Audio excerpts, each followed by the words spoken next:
Steeling her back, she again tightened her grip on the pitchfork.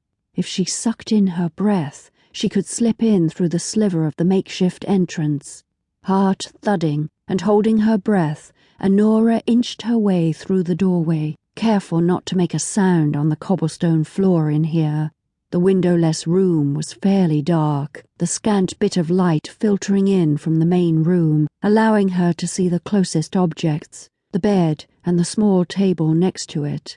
Once inside, she saw a large lump of a figure sleeping in her bed, half buried in sheepskin covers. Her breath escaped in a whoosh. She clasped her hand to her mouth to muffle her gasp. Even though she knew someone had to be in her sleeping chamber, she still couldn't contain her surprise.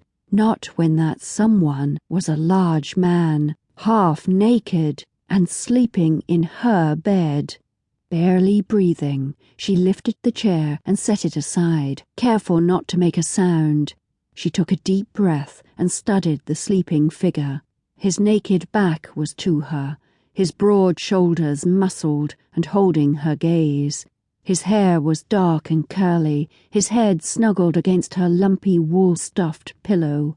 Still wearing his boots, his big feet hung off the straw mattress, the covers reaching only to his ankles.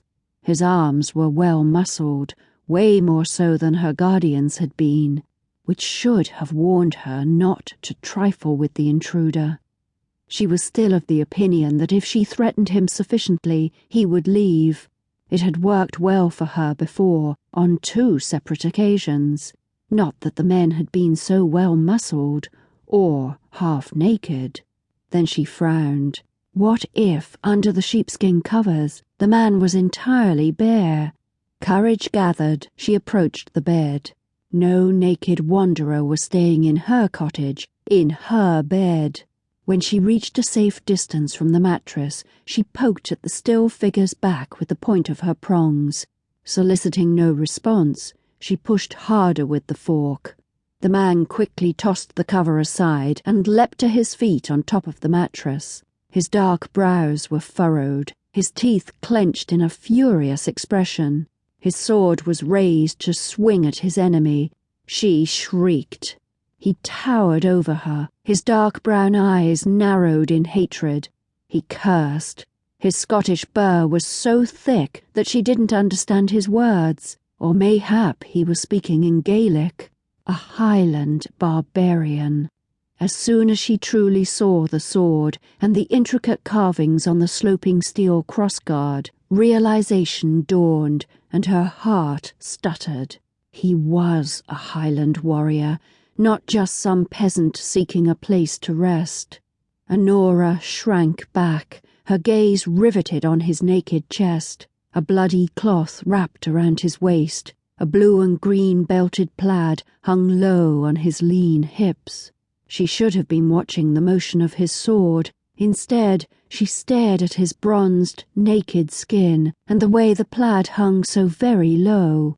She shifted her focus to the dark hair trailing down to his belt and disappearing beneath his plaid, until he swung the sword, connecting with the wooden handle of her pitchfork, and then she refocused her attention. He yelled out at the same instant with a robust war cry. Her heart nearly leapt from her chest. The sword struck the pitchfork with such force, the jolt sang all the way up through her arm, sending a streak of pain with it. The pitchfork flew across the small room, clattered against the wall, and dropped to the stone floor. Anora screamed, and then dashed to retrieve the fork, though it was hard to see in the dark. When she grabbed for the farm tool, the man jumped from the bed. He ran only a couple of steps with his giant stride before slamming his boot atop the wooden handle of the pitchfork, cementing it firmly against the floor. He grabbed for Anora's arm with his free hand. "Stay there. I mean you no harm." He sounded angered and tired, his voice deep and threatening. "Who else lives here, lassie?"